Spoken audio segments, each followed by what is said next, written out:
Halo, balik lagi di Sharing Session Time. Nama aku Faisal Haji Setiawan. So, today seperti kelanjutan dari yang pertama, tips untuk mencari pekerjaan, yang especially di MNC Media. Dan yang kedua ini adalah tahap interview. Jadi aku mau ngejelasin tentang tahap-tahapan interview yang ada di MNC Media dan juga beberapa tips untuk kalian yang lagi apply untuk persiapan interview ketika udah ada panggilan interview. Oke, jadi aku mau cerita dulu. Kemarin aku daftar via LinkedIn, terus aku juga ngechat via LinkedIn di HR-nya ngasih kabar kalau aku udah apply, dan juga aku dapat panggilan kayaknya sih 2 minggu atau 3 minggu.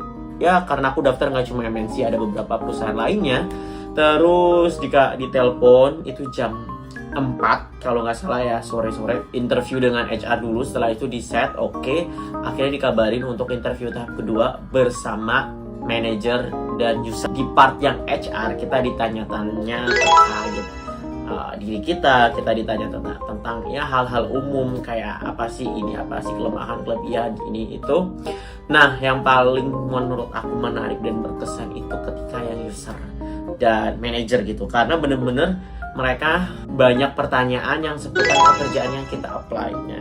Ini nanti akan ada tipsnya juga. Jadi tahapannya udah HR, terus udah user dan manager, dan yang ketiga adalah VP. Di kasus aku ya ada 3, ada VP, dan yang ini tuh nggak online, kedua ini online. Aku offline datang ke sana, ketemu VP, ditanya-tanya lebih ke kehidupan personal lah, sama pemahaman pekerjaan cuma dikit banget, lebih ke personal life. Dan ya that's it. After that aku dikasih tahu beberapa hari ke depan, 3 hari atau 2 hari, I get it. So, ini yang udah gue rangkum. Sorry kalau banyak aku gue, tapi aku mau lebih ke aku daripada ke gue.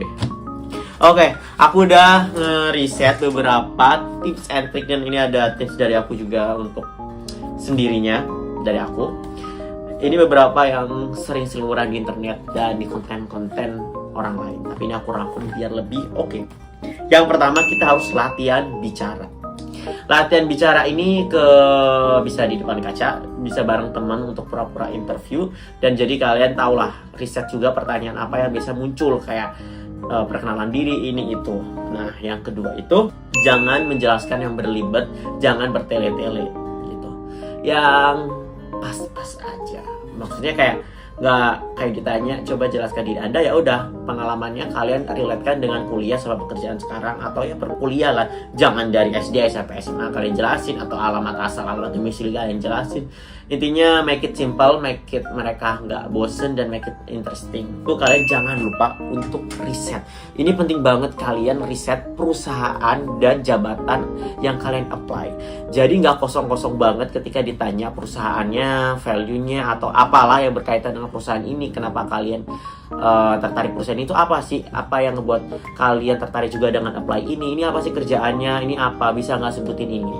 Kalian harus benar-benar riset tentang job desk dan lain sebagainya. Jadi kalau ditanya-tanya itu nggak kaku dan aman aja. Ini penting banget, 15 menit atau maksimal banget 10 menit atau 5 menit kalian harus ada, baik di tempat atau di Zoom. Kalau misalkan online dan offline, jangan sampai telat. Ini first impressionnya pasti penting banget ya. Jangan sampai kayak jaringannya telat atau bilang ini bla bla bla bla. Itu benar-benar nggak berkesan menurut aku ketika kita lagi interview. Pakai pakaian yang menarik, tampilan kita yang menarik. Kenapa menarik? Menurut aku nggak perlu formal yang habis gitu.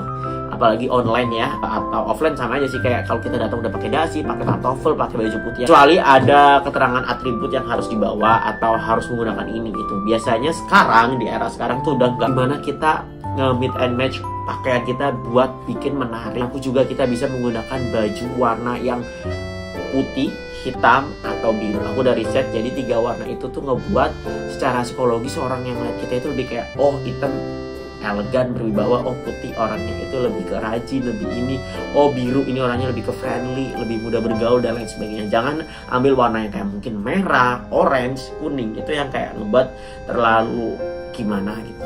Jadi diri sendiri. Jadi menurut aku ini juga penting ketika interview, kita jadi diri sendiri, tapi juga nggak nganggap temen ya. Tapi gimana sih kita ngebawa obrolan itu santai, kita enjoy, dan kita nggak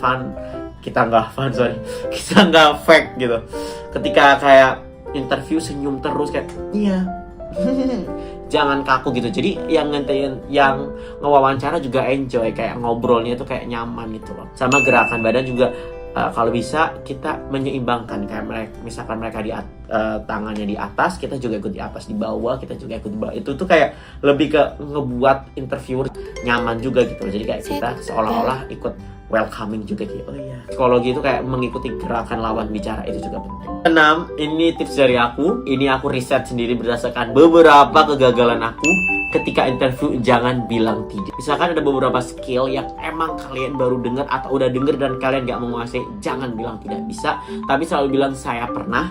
Ini bukan bohong ya, tapi pasti kalian pernah denger, kayak kalian tahu tools itu dan akan saya pelajari selanjutnya. Kayak saya masih mengenal tools itu. Jangan bilang kayak enggak. Biasanya kalau kalian udah enggak, emang mereka kayak ya gue gak butuhin orang yang gak bisa skill ini, dan langsung di skip. Kayak sayang kan, dan aku percaya kita bisa. Setelah interview kita belajar lagi, dan ketika ada interview kedua, ketiga kita udah mahir. Intinya kalau bisa jangan bilang tidak di awal. Kayak oh ya saya pernah mendengarnya dan saya akan mempelajarinya. Oh ya saya pernah mendengarnya tentang pemahaman skill ini, namun saya tidak expert di bidangnya, tapi saya siap belajar dan mengerti tentang skill ini gitu. Dan yang ketujuh, jangan menjelekan perusahaan lah. Kalau ditanya kenapa resign, kenapa ini kayak dipancing, jangan jelekin perusahaan lain, atau ya intinya be good person. Yang ke-9, ini menurut aku pertanyaan yang kayak kelebihan dan kekurangan. Akuin ini pertanyaan yang paling menyebalkan. Kayak apa sih strength kalian? Ya pasti semua orang kayak I'm diligent, aku rajin, aku pekerja keras, aku bisa mengangkat gunung, aku bisa menguras lautan dan lain sebagainya. Kayak everyone can be good in this question, but it's hard to answer what is your kelemahan. Aku pun masih mikir kayak, dan aku selalu ngejawab kelemahan aku pasti waktu aku relating dengan organisasi. Apa sih kelemahan aku? Kadang aku tuh selalu tergesa-gesa dan terlalu on time kaku, dan tim aku itu kadang tidak bisa menyeimbangkan. Aku sih selalu pakai jawaban itu ya, karena aku kayak masa aku bilang kayak emosional, aku gampang sedih, aku gampang stres, aku stressful dan lain sebagainya, itu kan gak mungkin. Jadi aku emang merasa sometimes bersama tim aku dulu, aku selalu merasa pengennya ngebut segini, tapi orang lain kan gak bisa kita ajak lari, atau ada orang lain yang mungkin larinya lebih cepat dari kita. Jadi emang kerja sama tim emang harus saling melengkapi.